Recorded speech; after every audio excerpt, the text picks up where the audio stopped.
नमस्कार। सत्यराज लॉस में आप सभी का बहुत बहुत स्वागत है। आज का टॉपिक है कि प्रथम सूचना रिपोर्ट का उद्देश्य क्या है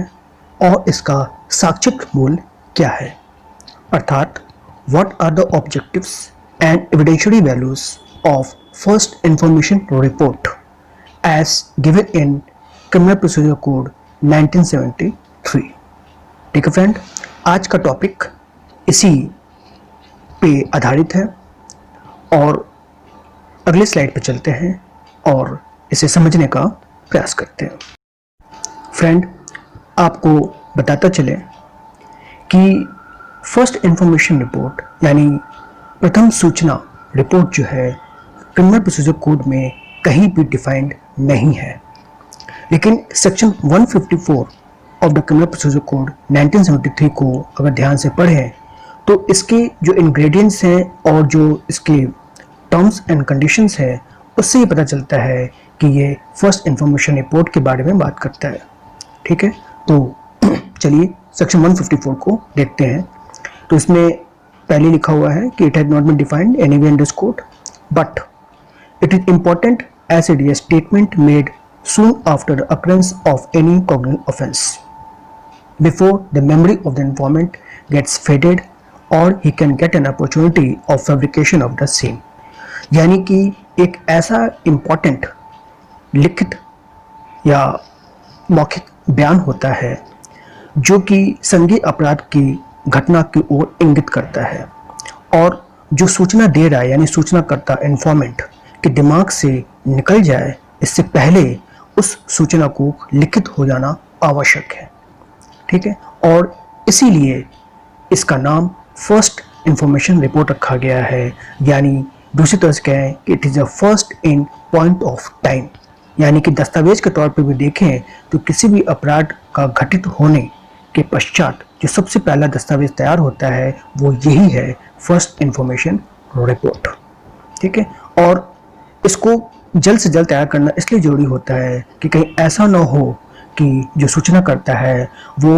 जो देखी हुई बात है या जो उसको संज्ञान में आया हुआ है उस सूचना के साथ हेरफेर या फैब्रिकेशन कर सके, उससे पहले इसको रिकॉर्ड होना आवश्यक है। ठीक है, अब देखिए एसेंशियल इसके आवश्यक तत्व क्या है। सबसे पहला ये है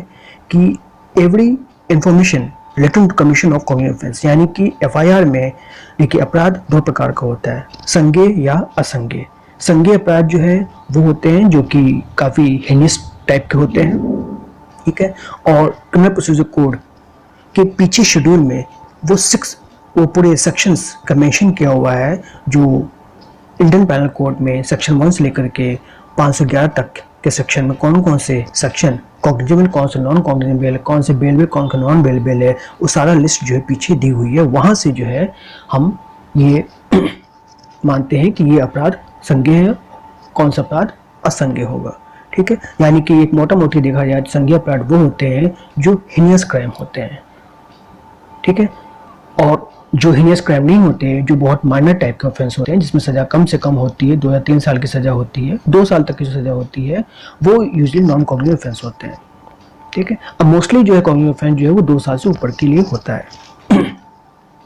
तो इसके आवश्यक तथ्य ये है कि ये कोई भी अपराध इसमें रिकॉर्ड नहीं होती, इसमें सिर्फ संज्ञेय अपराध ही रिकॉर्ड की जाती है। ठीक है, दूसरा पॉइंट है it is given orally to an officer in charge of police station.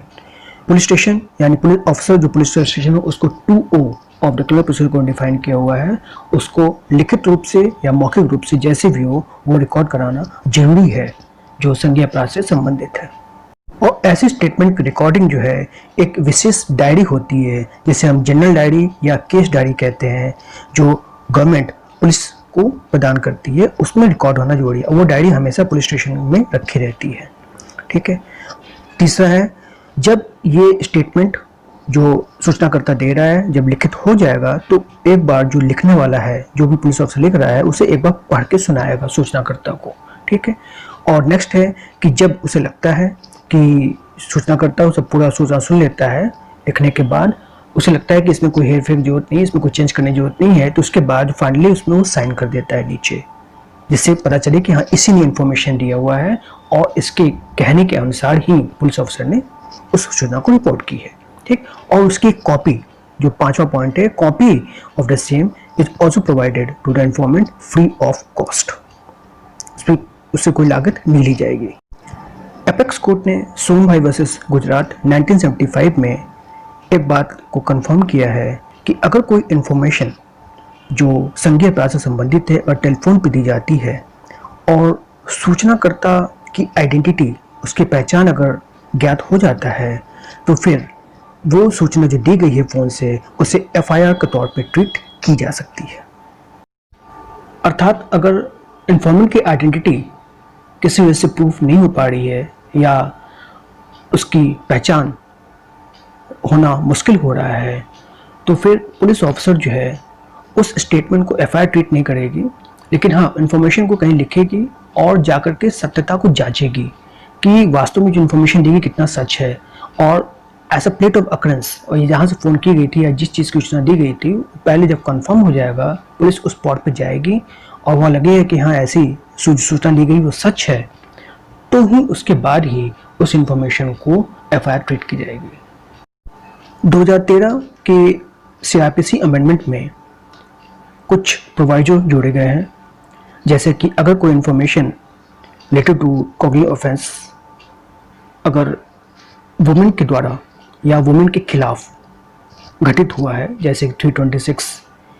जो ग्रीवियस हर्ट से संबंधित है, 354 आउटरीच मॉडेस्टी से संबंधित है, उसके एसेसरीज है जैसे ABCD, फिर 376 सेक्सुअल हरासमेंट से संबंधित है, A to E, 509 ENSO Indian panel code से संबंधित ये अपराध अगर होते हैं, उससे संबंधित कोई सूचना मिलती है, तो इस पर प्रोवाइजो जोड़ा गया है कि कोशिश करनी चाहिए कि कोई वुमेन पुलिस ऑफिसर यानी कोई महिला पुलिस ऑफिसर ही ऐसे इंफॉर्मेशन को रिकॉर्ड करे, ठीक है। और अगर जो सूचनाकर्ती जो दे रही है, अगर वो उसे समझ में नहीं आ रहा है, तो उसे लीगल असिस्टेंट प्रोवाइड किया जाए, हेल्थ केयर वर्कर प्रोवाइड किया जाए, जिससे कि वो सही ढंग से अपनी ग्रीवांस को रिकॉर्ड करा सके, ठीक। फर्दर ये भी है कि अगर मान ली ऐसी कोई महिला है जिसके साथ ऐसा ऑफेंस कमिट या अटेम्प्ट हुआ है जिससे वो टेम्पोरली या परमानेंटली, आंशिक रूप से, पूर्ण रूप से मेंटली या फिजिकली डिसेबल्ड हो गई है, ठीक है, तो सच information shall be recorded by police officer. कोशिश किया जाए कि ऐसा रिकॉर्डिंग जो है उस महिला के घर पे हो, पहली बात। दूसरी बात, उसके साथ स्पेशल एडुकेटर हो या इंटरप्रेटर हो, जो क्योंकि उस सिंस वो डिसेबल्ड हो चुकी है, तो हो सकता है सही ढंग से अपनी बात को ना कर पाए, तो उसके लिए एक इंटरप्रेटर के रखना जरूरी है। और ऐसा इन्फॉर्मेशन जब भी रिकॉर्ड किया जाएगा डिसेबल्ड पर्सन का या डिसेबल्ड विक्टिम का, तो दैट शुड बी वीडियोग्राफ्ड। ये प्रोवाइजो 2013 में जोड़ा गया है। ऑब्जेक्टिव ऑफ एफआईआर यानी कि फर्स्ट इन्फॉर्मेशन रिपोर्ट का क्या उद्देश्य है, तो इसका उद्देश्य पहले ही स्लाइड में बताया जा चुका है कि जितनी जल्दी हो जो संज्ञेय अपराध से संबंधित जो सूचना है उसको जल्द से जल्द रिकॉर्ड कराया जाए, किसमें, जनरल डायरी में, जो कि पुलिस थाने में रखी रहती है, ठीक है, और प्रिस्क्राइब फॉर्मेट में, जैसा पुलिस ऑफिसर के पास इंस्ट्रक्शन नहीं हुआ है, ठीक है। इससे पहले कि वो सूचनाकर्ता के दिमाग से गायब हो जाए, उस सूचना को जितनी जल्दी हो वो रिकॉर्ड कर लिया जाए, जिससे कि जो क्रिमिनल लॉ है उसको एक्टिवेट किया जा सके, उसको मोशन में लाया जा सके। और इसीलिए ये अपराध का सबसे पहला डॉक्यूमेंट है, first in point of time of any document, ठीक। अब आइए साक्ष्यक मूल्य क्या है इस फर्स्ट इन्फॉर्मेशन रिपोर्ट का, ठीक। तो पहला है कि generally it is not a substantive piece of evidence, ये कोई सारवान साक्ष्य नहीं है, इसके आधार पे हम किसी को कन्विक्शन नहीं कर सकते, नहीं अकुटल कर सकते, इसके साथ और हमें एडिशनल एविडेंस की जरूरत पड़ती है, ठीक। But way इंफॉर्मेंट is dead after स्टेटिंग his cause of death, then FI of such information treated as substantive piece of evidence। वैसे तो इंफॉर्मेंट ने दिखा फर्स्ट रिपोर्ट, तो वो साक्ष्यक मूल्य बहुत ज़्यादा उसका नहीं होता, लेकिन अगर इंफॉर्मेंट ने इंफॉर्मेशन देने के बाद पश्चात उसने अपने डेथ का कारण अगर बता दिया, यानी कि इंफॉर्मेंट खुद ही विक्टिम है, तो ये first information report substantive evidence बन जाता है और बन जाता है dying declaration under section 32 subsection 1 of the Indian Evidence Act, ठीक। दूसरा साक्ष्यक मूल्य एफआईआर का ये होता है कि section 157 of the Indian Evidence act में ये एक संपोषक साक्ष्य का इस्तेमाल होता है, यानी कि जो स्टेटमेंट एफआईआर में लिखी जा चुकी है, बाद के ट्रायल के केसेस में अगर कहीं कंपैरिजन करने की जरूरत पड़ी, संपोष कराने की जरूरत पड़ेगी, तो हम उसे कंपेयर करेंगे। सिवी के लिए कि कोई भी विटनेस अगर उसमें रिकॉर्ड किया जाता है या कोई बात ऐसी घटना जो दोबारा रिपीट होती है ट्रायल के दौरान, तो फिर हम एफआईआर के बेस पे उसे कंपेयर करेंगे कि वो कितना सच है कितना गलत है, ठीक है। और इसी के आधार पर सेक्शन 145 में कॉन्ट्रडिक्ट भी किया जाता है। जैसे कि तीसरा साक्षिक मूल देखिए, वो ये कहता है कि अगर कोई इन्फॉर्मेंट है जिसने एफआईआर दर्ज कराई और बाद में वो गवाह बन जाता है,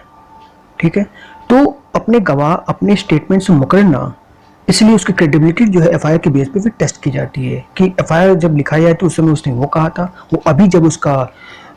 संपोष कराया जा रहा है या कॉन्ट्रडिक्ट कराया जा रहा है तो वो कुछ और ही कह रहा है। तो यानी कि इन्फॉर्मेंट जो विटनेस बन जाता है उसका भी साक्षिक मूल, उसको क्रेडिबिलिटी कितना सच बोल रहा है गलत बोल रहा है, वो इस एफआईआर के माध्यम से टेस्ट की जाती है। चौथा साक्षिक मूल ये है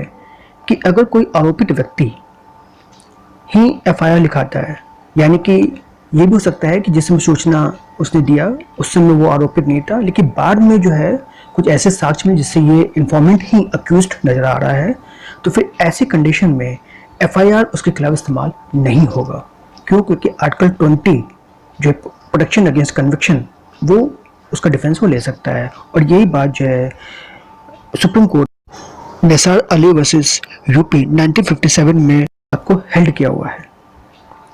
कि वो एफआईआर उसके खिलाफ इस्तेमाल तो नहीं होगा, लेकिन हाँ ये जो एफआईआर स्टेट में लिखा है वो सेक्शन 6 यानी रजिस्ट्री 8 मोटिव और section 21 of the Indian Evidence act में इस्तेमाल हो सकता है, जिससे कि अक्यूज का कंडक्ट और व्यवहार का पता चल सके कि वो कितना अपनी बातों पे अडिग है, या उसकी क्रेडिबिलिटी चेक करने के लिए ही इस्तेमाल किया जा सकता है, लेकिन उसके खिलाफ इस्तेमाल नहीं होगा। और पांचवा है कि अगर ऐसा इंफॉर्मेशन कोई नॉन कन्फेशनल है, ठीक है, यानी संस्कृति यानी अपराध का करने का संस्कृति वो नहीं है, तो फिर ऐसा जो इंफॉर्मेशन है वो एज एडमिशन अंडर सेक्शन 21 में इस्तेमाल होगा। और ये बात अधोनिशिमा versus Bihar state 1966 supreme court में ये हेल्ड किया हुआ है।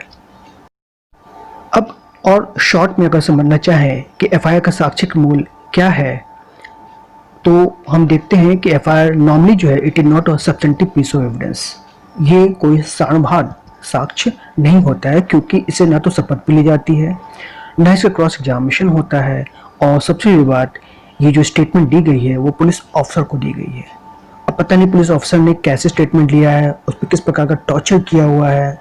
किस कंडीशन में उसे लिया हुआ है, ये पता नहीं है। इस वजह से ये 3 कंडीशन पे FIR is not a substantive piece of evidence, ठीक है। हाँ, इसके आधार पे हम लॉ ऑफ क्राइम को आगे मोशन में ला सकते हैं और अक्यूज्ड को अदर इंडिपेंडेंट एविडेंसेस के माध्यम से, विटनेसेस और डॉक्यूमेंट के माध्यम से उसे कन्विक्ट या अक्विटल कर सकते हैं। इसलिए फुल फ्लेज ट्रायल चलाई जाएगी, लेकिन FIR is not the basis for substantive evidence, but it can support, वो सहयोग कर देता है साक्षिक मूल को प्राप्त करने में और अक्यूज्ड को ये तय करने में कि वास्तव में उसने अपराध किया है या नहीं किया है। इस चीज़ को वो एफआईआर जो है सिर्फ हेल्प करता है, लेकिन ये आधार जो है नहीं बन सकता कि इसी के आधार पे हम किसी को सजा दे दें या दोष मुक्ति दे दें। इसी बात को एपेक्स कोर्ट ने स्टेट ऑफ एमपी वर्सेस सुरहान 1996 सुप्रीम कोर्ट में हेल्ड किया है कि FIR can not be used as substantive piece of evidence, ठीक है, उसे हम सार्वजनिक साक्ष्य का इस्तेमाल नहीं कर सकते। ये सिर्फ जो है कोरोबोरेशन में सेक्शन 157 और कॉन्ट्राडिक्ट यानी section 145 of the Indian Evidence act में थर्ड पार्टी के स्टेटमेंट या जो मेकर है उसके स्टेटमेंट के लिए इस्तेमाल होगा। अब पर्टिकुलर्स ऑफ एफआईआर के बारे में जानते हैं, तो यानी कि एफआईआर में क्या क्या लिखा जाएगा। तो पर्टिकुलर्स यानी रिलेटिंग टू द आइडेंटिटी है, एड्रेस है ऑफ द अक्यूज जिस पर आरोप लगाया गया है वो लिखी जाएगी। दूसरा, particulars relating to the motive and preparation of offence, यानी अपराध करने से पहले उसका उद्देश्य क्या था और कैसे उसने तैयारी की। तीसरा है particular related to commission of offence, अपराध कैसे उसने किया इसके बारे में लिखना पड़ेगा। फिर particular relating to the conduct of accused after offence, उसका व्यवहार कैसा था अपराध करने के बाद, वो लिखी जाएगी। ठीक है, जैसे कि वो कहीं छुप जाता है, ठीक है, या डेड बॉडी को छुपाने की कोशिश करता है, या मर्डर वेपन को कंसील करने की कोशिश करता है, ब्लड स्टेन या क्लोथ्स को साफ करने की कोशिश करता है, यानी कि वो कितना अपने आप को दोषी मानता है या नहीं मानता है, या गिल्टी महसूस हो रहा है नहीं हो रहा है, ये सारा कंडक्ट जो है अपराध होने के बाद उसे खुद ब खुद उसके कंडक्ट को बताएगा। ये भी इंडिकेशन देता है कि वास्तव में उसने जानबूझ के अपराध किया है या अनजाने में हो गया है। इस बात का आकलन होना बहुत जरूरी है, क्योंकि हमारा सारा अपराध जगत जो है सिर्फ मेंसरिया यानी कि आरोपित व्यक्ति की मानसिक स्थिति क्या थी अपराध करने के दौरान, उस पर ज़्यादा गौर की जाती है और उसी के आधार पर सजा दी जाती है। अब देखते हैं कि वो कौन कौन सी बातें हैं जो एफआईआर का हिस्सा नहीं हो सकता है। जैसे कोई स्टेटमेंट पुलिस ऑफिसर द्वारा लिखा जाता है किसी गवाह के कहने पे, और वो कब लिखी जाती है, जब इन्वेस्टिगेशन चल रहा होता है या इन्वेस्टिगेशन खत्म हो जाती है। ठीक है, तो उस दौरान कोई स्टेटमेंट लिखी जाती है तो वो एफआईआर का पार्ट नहीं होगा। दूसरा, कोई ऐसा स्टेटमेंट है जो कि पुलिस ऑफिसर को मिला हुआ है अपने पर्सनल नॉलेज से, ठीक है, और आफ्टर ओरिजिनल इंफॉर्मेशन रिसीव्ड, और खासकर तब जब वो वास्तविक उससे संबंधित अपराध से संबंधित इंफॉर्मेशन सूचना उसे मिल चुकी है, लेकिन कुछ पार्ट ऐसा है जो उसे पर्सनल नॉलेज से मिल रहा है, तो that is also not a part of the FIR. और लास्ट है कि अगर कोई ऐसा रिपोर्ट है, पुलिस ऑफिसर रिपोर्ट करता है इन्फॉर्मिंग सुपीरियर ऑफिसर दैट उसको कहीं से सूचना मिली हुई है कि कोई संभावित अपराध होने वाला है, ठीक है, संभावित है होने वाला है, उसे रोकने के लिए कोई ऐसा इन्फॉर्मेशन मिला हुआ है, तो that is also not the first information report. वो रिपोर्ट तभी बनेगा जब उसे कंफर्म कर दिया जाए कि हाँ ऐसा कोई अपराध हो चुका है या होने वाला है, क्योंकि अगर संभावित है तो वो प्रिवेंटिव मेजर्स इनके पास है, जो सीआरपीसी पिछले वीडियो में हमने बनाया भी, प्रिवेंटिव मेजर्स के तौर पे वो स्टेप ले सकते हैं, लेकिन that will not recorded as the FIR. ठीक है फ्रेंड, तो इस तरह से ये शॉर्ट में जो है सारा आपका इस वीडियो के माध्यम से मेरा पर्पस ये था कि फर्स्ट इंफॉर्मेशन रिपोर्ट के सेक्शंस, उसका उद्देश्य और उसका साक्षिक मूल्य क्या है वो बताने की मैंने प्रयास किया है। That's it. Now thanks for watching the video. अगले वीडियो पे हम नया प्रश्न, उसके उत्तर और संबंधित प्रावधान प्लस केस लॉ के साथ आपके समक्ष प्रस्तुत होंगे। तब तक के लिए जय हिंद, वंदे मातरम।